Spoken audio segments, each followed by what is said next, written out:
Hello नमस्ते साथीहरू, para para मित्रहरू, के छ तपाईँहरूको हालखबर। आज चाहिँ म तपाईँहरूलाई एउटा कुरा भन्न जाँदैछु। कसरी चाहिँ मैले एक रात पुरा काम गरेँ र त्यति फाइदा भएन, जसलाई कि रातभरि काम गर्यो दक्षिणा हरायो भन्ने जस्तो।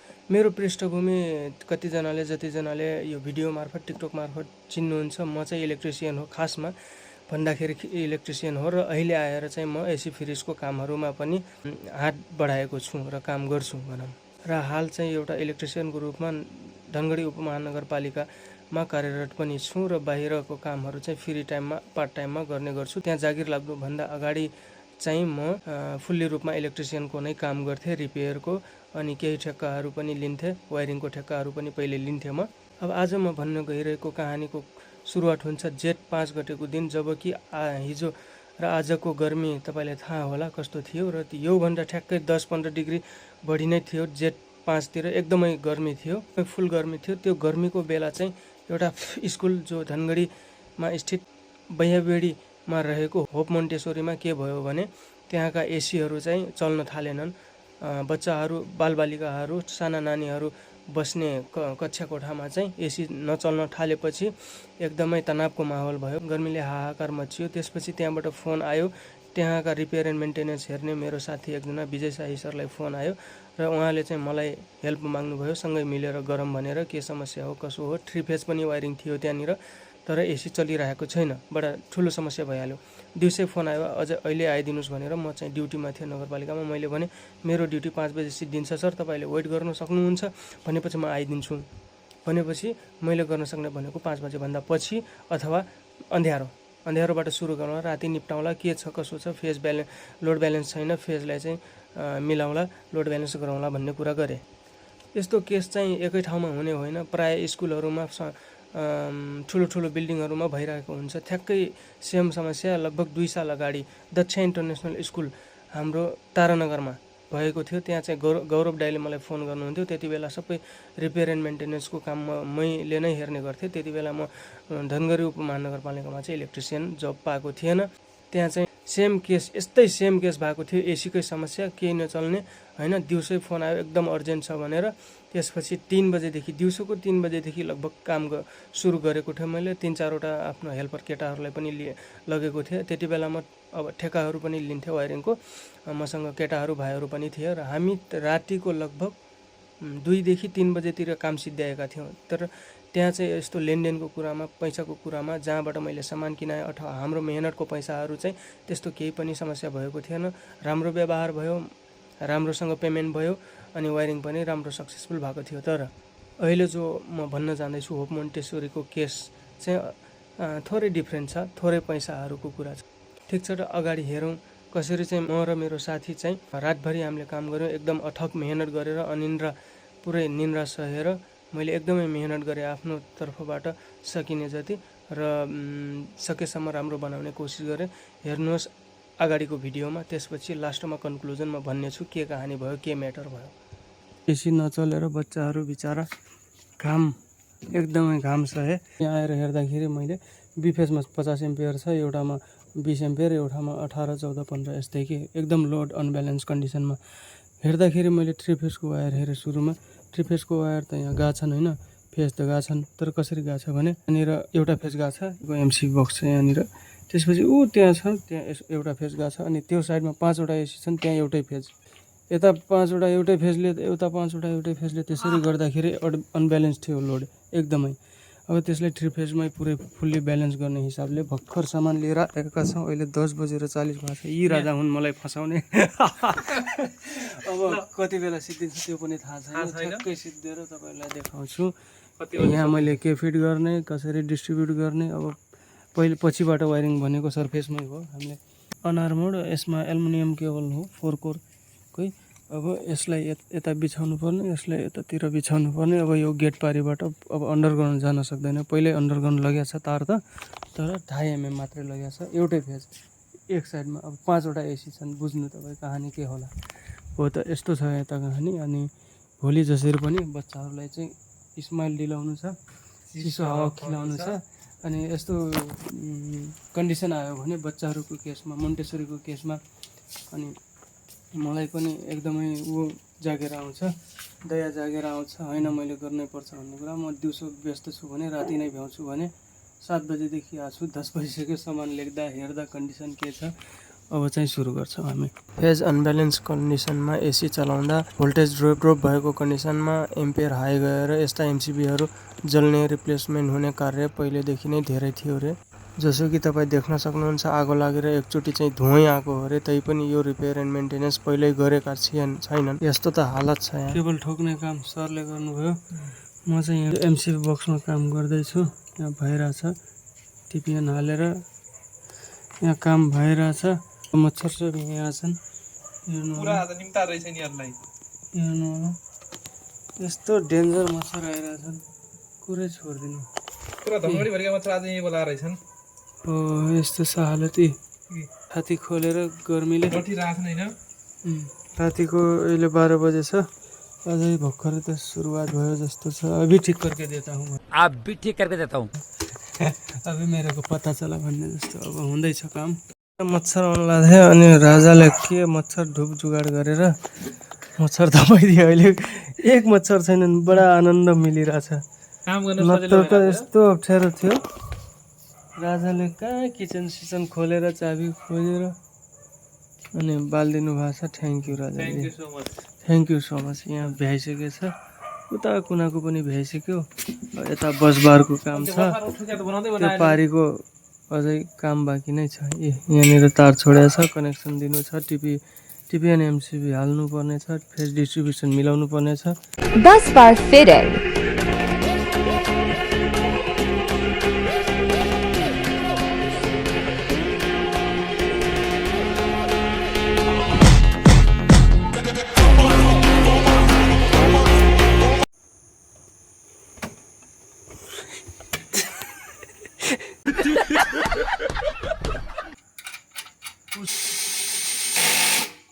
तर 22 भइसक्यो, कति बेला सिद्धिन्छ राजा यार। यो अझै बाँकी छ, यो लास्ट। अरे यार 5 बजेर 6 भइसक्यो, उज्यालो भइसक्यो, म त थाकिसकेँ। हेर्नु होला साथीहरू, होप मोन्टेसरीको काम भर्खर अहिले है 6 बजे सिद्धिएको छ। अब अझै टेस्टिङ गर्न बाँकी नै छ। रातभरि सुतेको छैन, उठाइ गरे है। यो प्यानल भर्खर यो सिद्धिएको छ र एउटा प्यानल यता छ, यहाँनिर टेस्टिङ गर्न बाँकी छ। अब आज 6 बजे ड्युटी पनि छ। अब ठ्याक्कै अब म लोड एम्पियर चेक गरेर हिँडिहाल्छु होला। अनि अब म सबै कम्प्लिट गरिसकेपछि अब एमसिसिबी उठाउनेवाला छु। मैले बसबार पनि लगाइसकेको छु। यो बसबार चाहिँ हाम्रो भइसकेको छ र मैले उठाएँ, र मैले त्यो उठाइसकेपछि सबैतिर लाइन गएको होला र डिपी एसपी एमसिबीहरू उठाउनै बाँकी होला, किनभने इन्भर्टरको रिभर्स हानिरहेको थियो। त्यही भएर चाहिँ यो चाहिँ 4 पोलको भयो। यो 3वटा चाहिँ एसीका भयो, 3वटा एसी। दोस्रो एमसिबी बक्स यता पनि चालु भयो सबै। त्यसपछि मलाई उठाउनु पर्ने छ उताको एमसिबी बक्स र त्यहाँ जो फाइनल मैले गरेको थिएँ, सायद त्यो उठाएको छु। उठाइसकेपछि एम्पियर लोड हेर्छु। हो थकाइदिएछ आज त। अब आज दिनभरि कसरी काम गर्ने। मैले करिब 8-9वटा एसी चलाइसकेको छु। 8-9वटा एसी चलाइसकेपछि हाम्रो लोड हेर्छु ब्यालेन्स भएको छ कि नै। ल हेर्नु होला, यहाँ चाहिँ हाम्रो आर फेजमा 22 एम्पियर छ, वाइ फेजमा हाम्रो 16.5 एम्पियर छ, बी फेजमा हाम्रो 17.5। ठिकै मिल्या छ। अब अरू 2-3वटा एसी पनि चल्न बाँकी छन्। रिमोट मैले पाएन उतातिर र एउटा हाम्रो अफिसमा।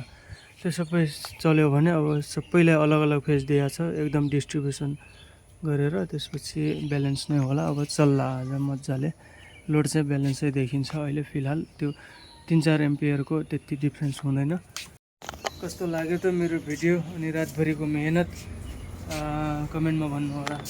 यही बनाएको छु, यस्तै छ। अब यो क्लिपिङ चाहिँ मेरो साथीले सरले गर्नुभयो। उहाँको ट्रायल थियो, गइहाल्नु भयो चाँडै।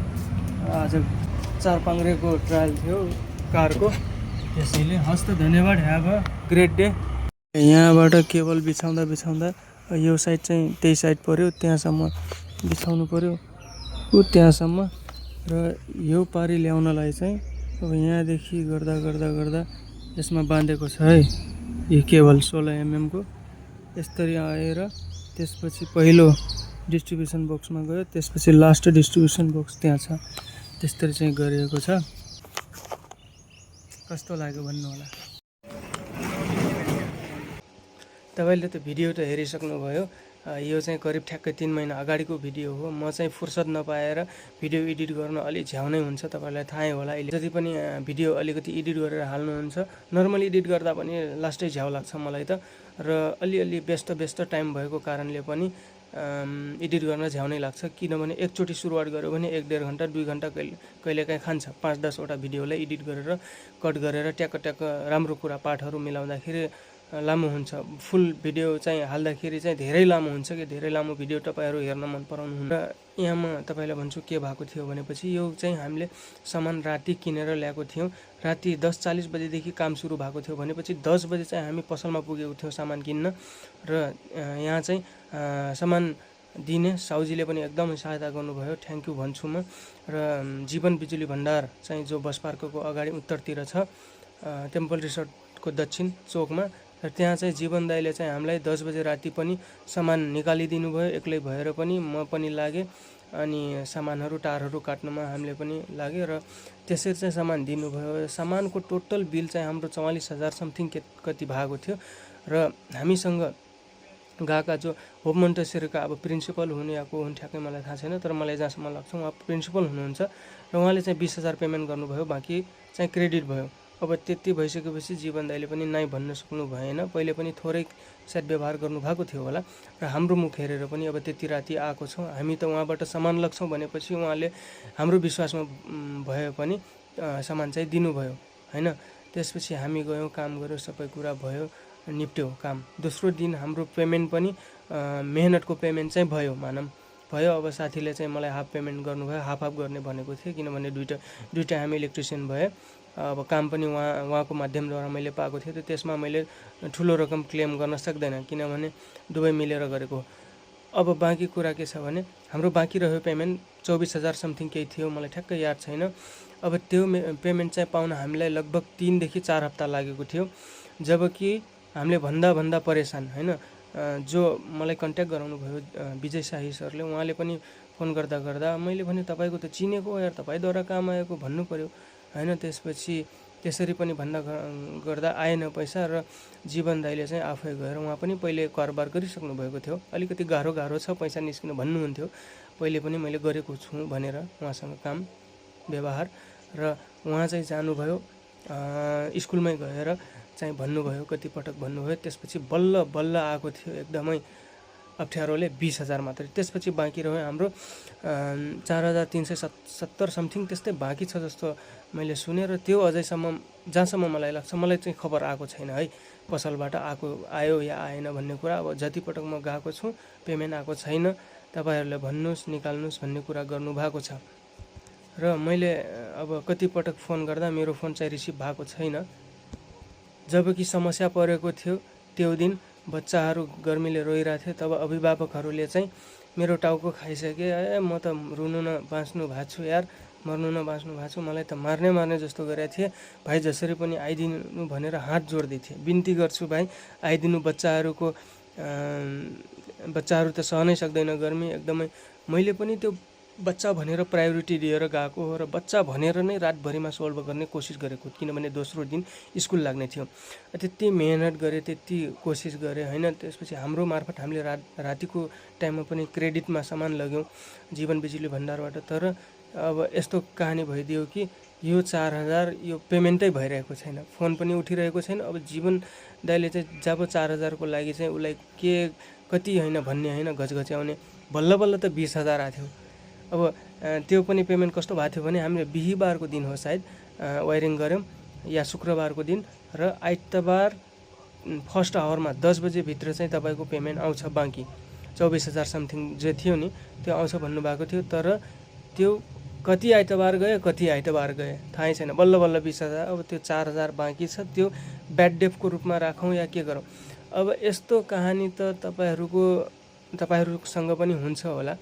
तर के हुन्छ भने यो 4000 ठुलो कुरा होइन भाइ, तिमीहरू यति ठुलो काम लिएपछि भन्ने कुरा, त्यो चाहिँ कुरा नगर्नु होला। पैसा भनेको जहिले पनि सानो होस् ठुलो होस् त्यो चाहिँ रियल साँच्चै होइन म्याटर गर्छ के। हामीले काम गर्ने के को लागि रातभरि, साउजीले के को लागि लगानी लगाउने, त्यति फाइदाको लागि, प्रफिटको लागि, केही पैसा मेहनतको लागि होइन। त्यसैले त व्यापार चल्ने हो, व्यवहार चल्ने हो, व्यवहारै छैन के यो समयमा। अनि यस्तै भएको कारणले चाहिँ मैले वायरिङ काम गर्न छोडेको। साथीहरू कतिजना भन्नुहुन्छ मेरो घर ठेक्का लिदिनुहोस्, तर म सक्दैन, किनभने पहिले नै मेरो होइन त्यसबाट आशा मरिसकेको छ। कस्तो हुन्छ भने काम गरिन्छ होइन, 7-8 हजार कति ठाउँमा फँसेकै छन् क्या। त्यसपछि त्यति हुँदाखेरि चाहिँ मेरो विश्वास उठ्यो। त्यसपछि म चाहिँ फुल्ली फोकस रिपेयरमा लागेँ, किनभने रिपेयर चाहिँ लामो पनि हुन्न। अब त्यो धुलो माटो तोडफोड पनि गर्नु पर्दैन। रिपेयर गर्दा ट्याक्क पैसा पनि आउँछ। रिपेयर गर्दा दिमाग पनि लगाउनु पर्छ होइन, थोरै दिमाग लगाउनु नै मजा आउँछ इलेक्ट्रिसियनको काममा चाहिँ, त्यो चाहिँ हो। र यति छ कहानी, यस्तै छ। तपाईँहरूको केसमा कस्तो हुन्छ माइनर केस सोच्नु होला, तर मेरो लागि यो म्याटर गर्छ होइन। यो चाहिँ इलेक्ट्रिसियनले रिलेट गर्नु सक्नुहुन्छ। कस्तो फिल हुन्छ जब तपाईँले रातभरि मेहनत गर्नुहुन्छ तर तपाईँको कस्टमरले व्यवहार जिरो व्यवहार, त्यसपछि कस्तो हुन्छ। हस् त, यो भिडियोमा यस्ता कहानीहरू धेरै छन्। आगामी दिनमा भन्दै गर्नेछु। भिडियो चाहिँ एडिट गर्न त्यति हो, झ्याउ लाग्छ। सोच्नु 3 महिनापछि आज भिडियो एडिट गर्न भ्याउँदैछु टाइम मिलाएर। र अरू पनि छन् भिडियोहरू, एडिट गर्दै गरौँला। इलेक्ट्रिसियनसँग हुने चाहिँ यस्ता किसिमका व्यवहारले इलेक्ट्रिसियन एकदम डिमोटिभेट भएर जान्छ। काम गर्ने जोस हुन्छ जो त्यो चाहिँ हराएर जान्छ। हस् त, धन्यवाद। थ्याङ्क यू सबैजनालाई। जय नेपाल।